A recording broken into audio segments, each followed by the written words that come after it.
რა ძვირებს სურსაც და რას უნდა ველოდოთ ფასების შემცირების დაპირებით დაწყებული პროცესისგან ამ და სხვა თემებზე გიყვებით რამდენიმე წუთში. ირაკლი კობახიძის განცხადებით 2025 წელს საქართველოს საბაჟოზე სანქციების გვერდის ავლის 2658 შესაძლო შემთხვევა აღიკვეთა. Galten Tagartva ტურიზმიდან მისაღების შემოსავლების პროგნოზი გაზარდა საინვესტიციო ბანკის შეფასებით წელს ტურიზმიდან შემოსავლები $5 მილიარდ მიაღწევს, რაც წინა პროგნოზზე $100,000 მეტია. 2025 წელს ბაზრიდან $2.4 მილიარდ მეტი შეიძინა ეროვნულმა ბანკმა, მათ შორის მხოლოდ დეკემბერში SEB-მა BIMACH პლატფორმით $361 მილიონი იყიდა.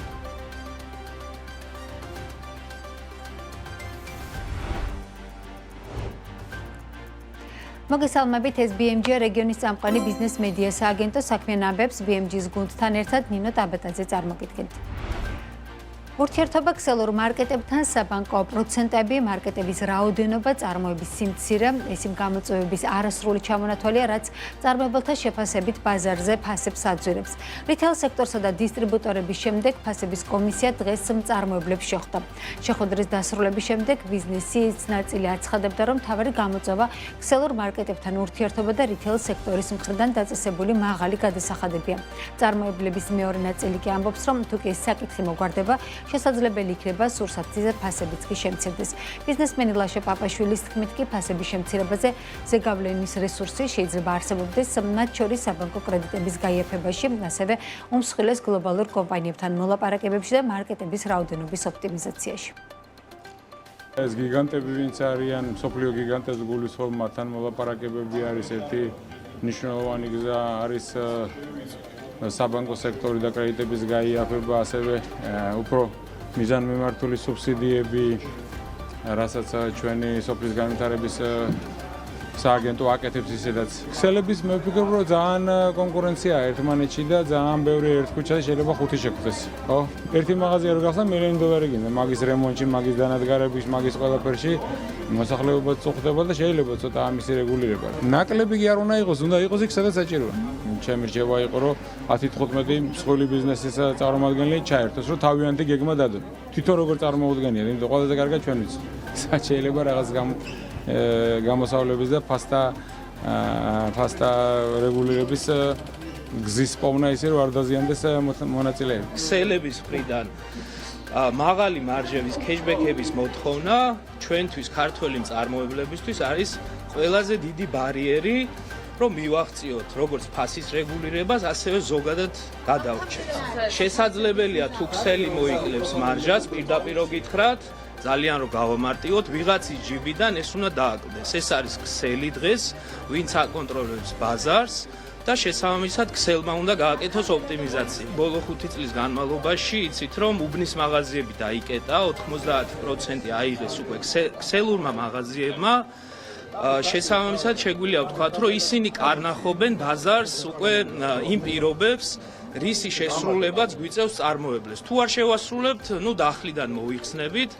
შესაბამისად მე ყველას მოუწოდებ, რომ შევიმუშაოთ სამივე სექტორმა, როგორც დისტრიბუციამ, ასევე მწარმოებლებმა, ასევე ქსელებმა მთავრობის ჩართულობით ის სამართლიანი თამაშის წესები, რითაც შევძლებთ, რომ ფასების რეგულირებასაც მივახციოთ და ქართული წარმოებაც დავიცვათ. ჩვენ შემთხვევაში მაგალითად დისტრიბუცია აძვირებს, კიდევ ის აძვირებს, რომ მასშტაბი არ არის იმხელა ქვეყანაში, თქვათ, რამხელა სხვა ქვეყნებში არის და აქედან გამომდინარე მასშტაბიც ქმნის ერთ-ერთ პრობლემას.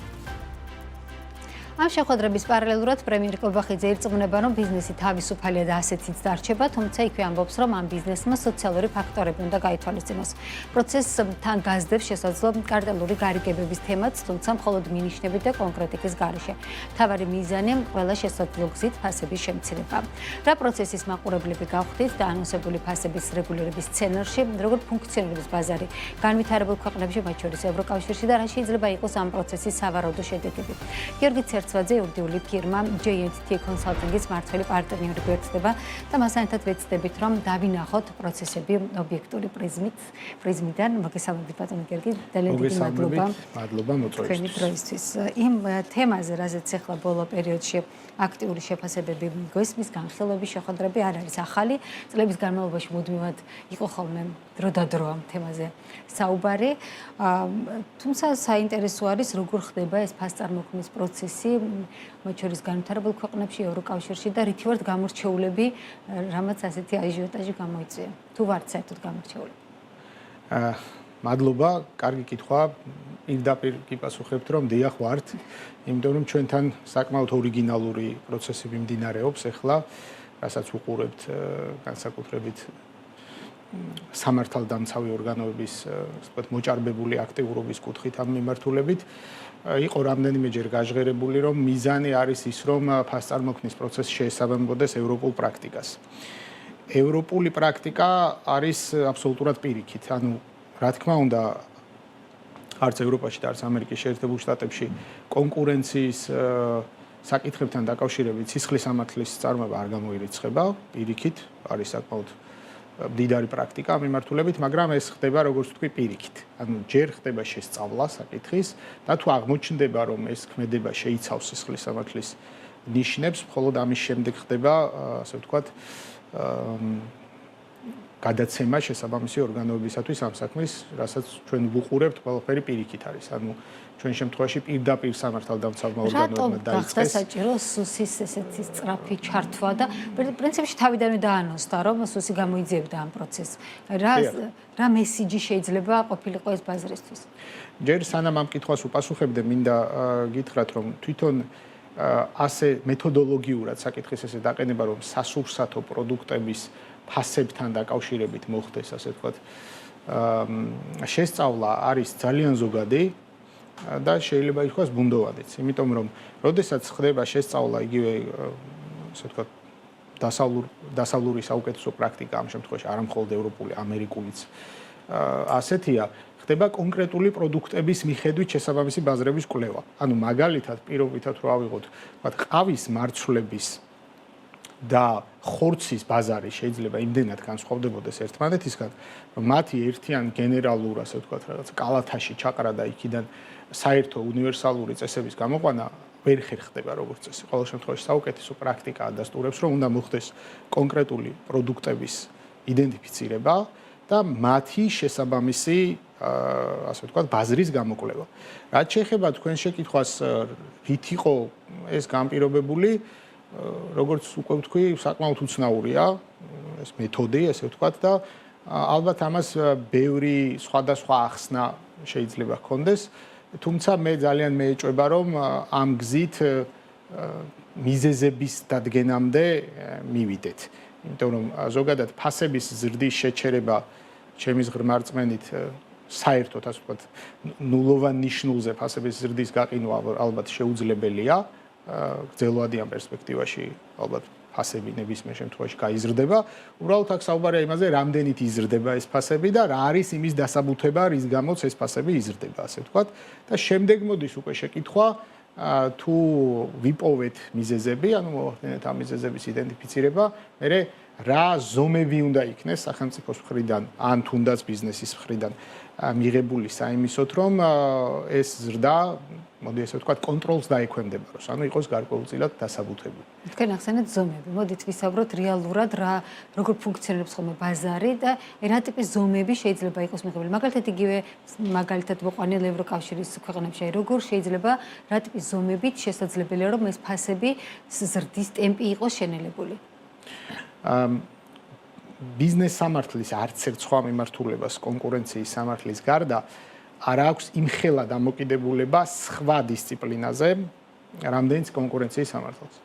ანუ ყველა სხვა დისციპლინაში, როდესაც დავებს ეხება განსაკუთრებით საქმე და ბიზნესის რისკებს და ამ შემდეგ, ჩვენ ვოპერირებთ იურიდიული კატეგორიებით, ესე ვთქვათ, მაგრამ კონკურენციის სამართალში როგორც წესი ვოპერირებთ ეკონომიკური ანალიზით. ანუ ჩვენც იურისტებს გვიწევს გარკვევა ეკონომიკურ ანალიზში და ამ შემთხვევაში აი ამ პრიზმიდან გვიწევს იმის დანახვა, ვთქვათ, ბაზრის რომელი მონაწილის მოქმედება შეიძლება ჩაითვალოს მაგალითად კონკურენციის სამართლის გადაცდომად ან პირიქით პოზიტიურად. და აქ მინდა გითხრათ, რომ აქ ყოველთვის 2/2 არ არის. ანუ, როდესაც ბაზარზე რაღაც, ასე ვთქვათ, გამოიყურება ისე, რომ თითქოს ის არღვევს ვიღაცის უფლებას, ან ვთქვათ, ფასების ზრდის საფუძველია და შემდეგ კვლევის შემდეგ აღმოჩნდება, რომ ეს თქვათ ასე არ არის, ან საერთოდ არ არის ასე.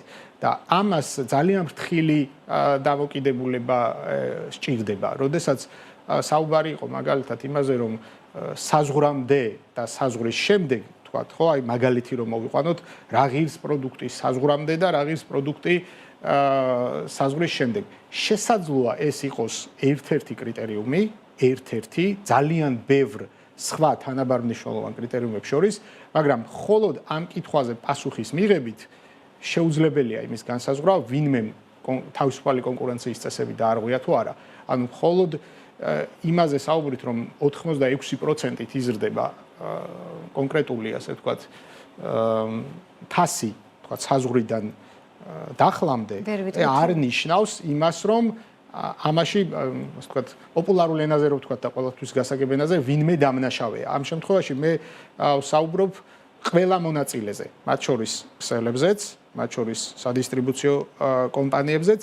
ისინი არიან მოთამაშეები ამ სფეროში და სახელმწიფოც მათ შორის არის მოთამაშე ამ სფეროში. ამიტომ ამ მოთამაშეებს შორის არ არსებობს ესეთი აზროვნებანულოვანი შედეგით, როგორც იტყვენ. ანუ აქ ჩვენ ვერ ვიპოვით ერთ დამნაშავეს, რომელსაც შეგვიძლია ავკიდოთ ყველა ბრალი და ვთქვათ, რომ აი ამათი ბრალია და ამათ გამო გაიზარდა ფასი.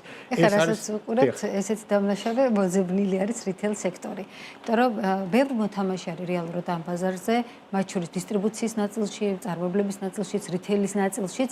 თუმცა დღეს რაცაც ვისმენთ, ყოველ შემთხვევაში ამ შეხვედრის შემდეგ იყო საუბარი, რომ ფასების დაკლების შესაძლებლობა არსებობს, ოღონდ ეს მოხდეს რიტეილის მხრიდან. რეალურად აი კონკურენციის სააგენტოც გვყავს ჩვენ.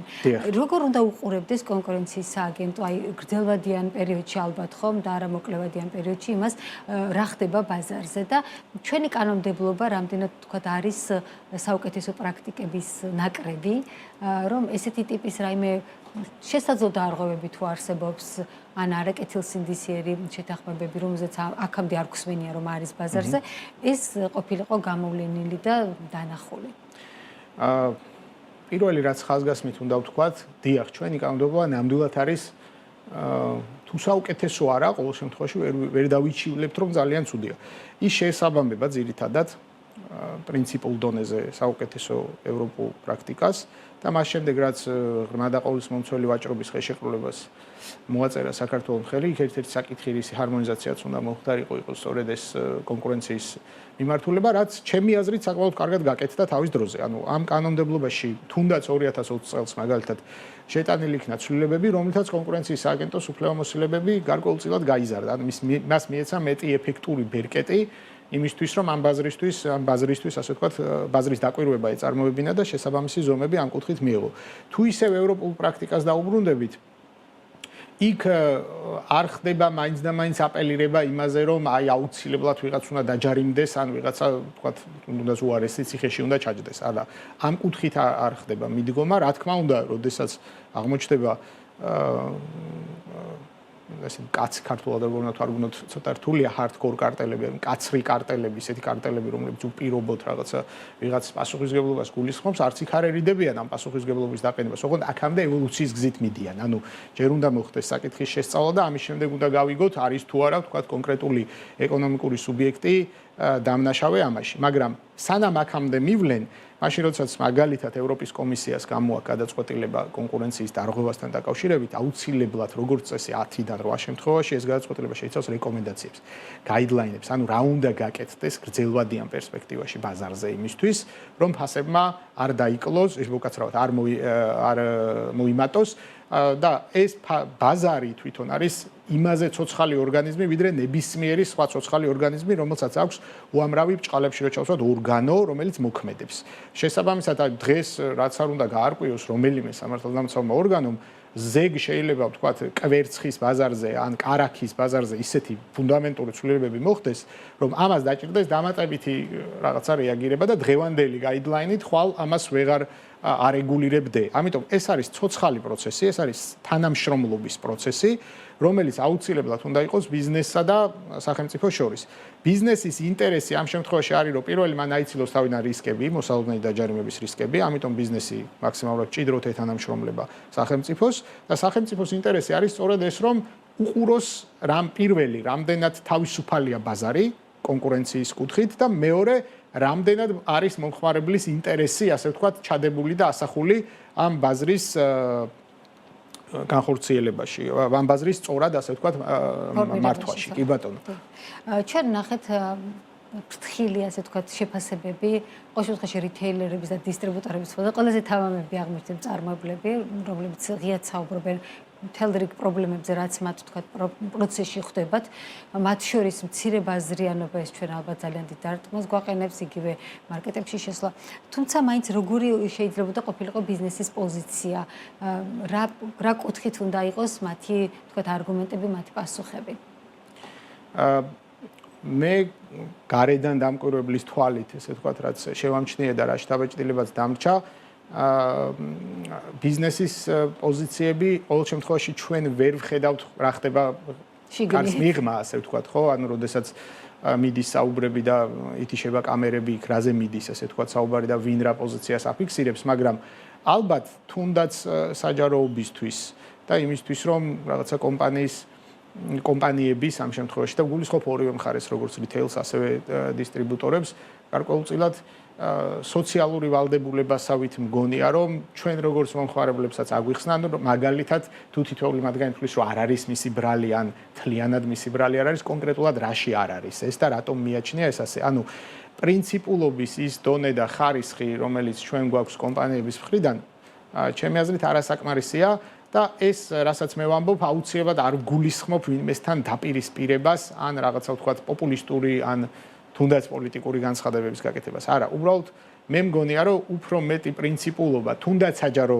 სივრცეში, ესე ვთქვათ, და კონკრეტული პოზიციის შემუშავება იმასთან დაკავშირებით, რომ შენი კონკრეტული პროდუქტი რატომ შეიძლება იყოს უფრო ძვირი და მინდა გითხრათ, რომ ამ ხრივ არგუმენტების იმდენად დიდი, ასე ვთქვათ, რაოდენობა შეიძლება არსებობდეს ყველა მხარეს, განსაკუთრებით დისტრიბუტორების მხარეს, იმიტომ რომ ეს არის ურთულესი მექანიზმი თვითონ, განსაკუთრებით ეს ეხება ექსკლუზივებს, ეს ეხება მსხვილი ბრენდების წარმომადგენლებს, ძალიან ბევრი რაღაც ისინი უბრალოდ შეზღუდულები არიან. იქიდან გამომდინარე, რომ მათ არ აქვთ, თქვათ, შესაძლებლობა და მოქნილობა, იმიტომ რომ როდესაც თქვათ არ მინდა ეხლა დავასახელო ბრენდები, მაგრამ აი კვების მიმართულებით მსოფლიო ბრენდების წარმომადგენელი, როდესაც ხარ საქართველოში, შენ მას პირობებს ვერ დაუწესებ, ხო? შენ აწერ ხელს იმ ხელშეკრულებას, რომელსაც გთავაზობენ და პირიქით ბედნიერი ხარ, რომ გახდი ამის წარმომადგენელი და ამას აპიარებ და მარკეტინგს ახორციელებ ამ მიმართულებით და ამ შემდეგ, ხო? ეს შესაძლებლობები ბჭყალებში რო ჩავსვათ ეს სიტყვა, რომელიც ჩემი აზრით ბიზნესს აქვს, რომ გამოვიდეს და თუნდაც პოპულარულ ენაზე ახსნას, რატომ არ შეიძლება ის, რომ ეს მას დაბრალდეს მთლიანად. ჩემი აზრით, ბოლომდე არ არის გამოყენებული, უფრო მეტად ფოკუსი გადატანილია მეორე მხარეს, ანუ სახელმწიფოს მხარეს. უფრო მეტად ალბათ სადღაც, თქვათ, დახურულ კარს მიღმა უხსნიან ადამიანებს, რატომ არ შეუძლიათ რაღაცის გაკეთება, ვიდრე ის, რომ აი თუნდაც აქ იჯდეს თქვათ რომელიმე კომპანიის წარმომადგენელი, რომელიც დეტალურად ისაუბრებს, რომ კონკრეტულად მისი პროდუქტის, თქვათ, ფასის კლება რატოა შეუძლებელი, ან თუ შესაძლებელია, რატომ არის შესაძლებელი. და ბოლოს მინდა პროგნოზის გავაკეთოთ, რა შეიძლება ამ პროცესების ფინალი იყოს, რა შეიძლება მივიღოთ. ჩემი აზრით, ამ პროცესს მაინც და მაინც ესეთი ხელშესახები ფინალი ვერ ექნება, იმიტომ რომ ყველა ნიშანი მიგვითითებს, რომ ის გათვლილია მოკლევადიან ეფექტზე, იმაზე რომ აი ამ კონკრეტულ მომენტებში, როდესაც ფასები მართლა კონტროლულ იმატებს და რაღაცა პიპიქს მიაღწია და სოციალური მდგომარეობა ასეთია და აქედან გამომდინარე, ვთქვათ, შეიძლება არსებობდეს ბევრი შეკითხვა კონკრეტული ადამიანების მიმართ, რომ რასაკეთებენ ისინი ამ მიმართულებით.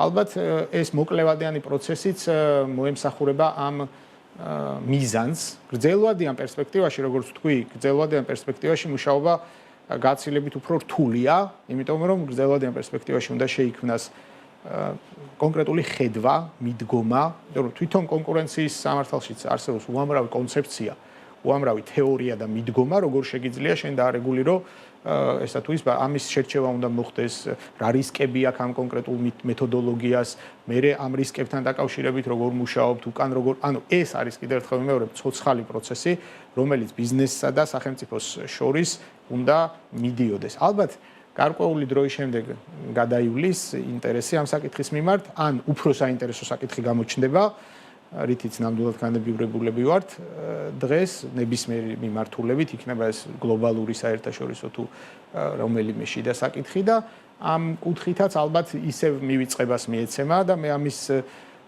საშუალებას მაძლევს არაერთი 2014 წლიდან როდესაც კონკურენციის სააგენტო ამოქმედდა იმ ცვლილებების მიხედვით რა ცვლილებებიც შეესაბამება თანამედროვე ნამდვილად შეესაბამება ამ კუთხით მინდა კიდევ ერთხელ თქვა ევროპულ პრაქტიკას მას შემდეგ ჩვენ ვცადეთ ჩვენ ნახეთ არაერთი მცდელობა ამა თუ იმ ბაზრის ასე ვთქვათ გარკვეულწილად არ მინდა გამოვიყენო სიტყვა რეგულირება არამედ დახმარების მოდი ასე ვთქვათ ხელშეწყობის თუმცა რა გამოვიდა აქედან ჩვენ ყველა ერთად ვხედავთ ესეთი შედეგები დიდად არ გვახსენდება, თუმცა დაწყებული საქმეები მართლაც მრავლად გვახსოვს. ძალიან დიდი მადლობა სტუმრობისთვის გიორგი ცერცვაძე, იურიდიული ფირმა JNT Consulting-ის მმართველი პარტნიორი იყო ჩვენი სტუმარი. საქმის კურსი ამით დასრულებულია.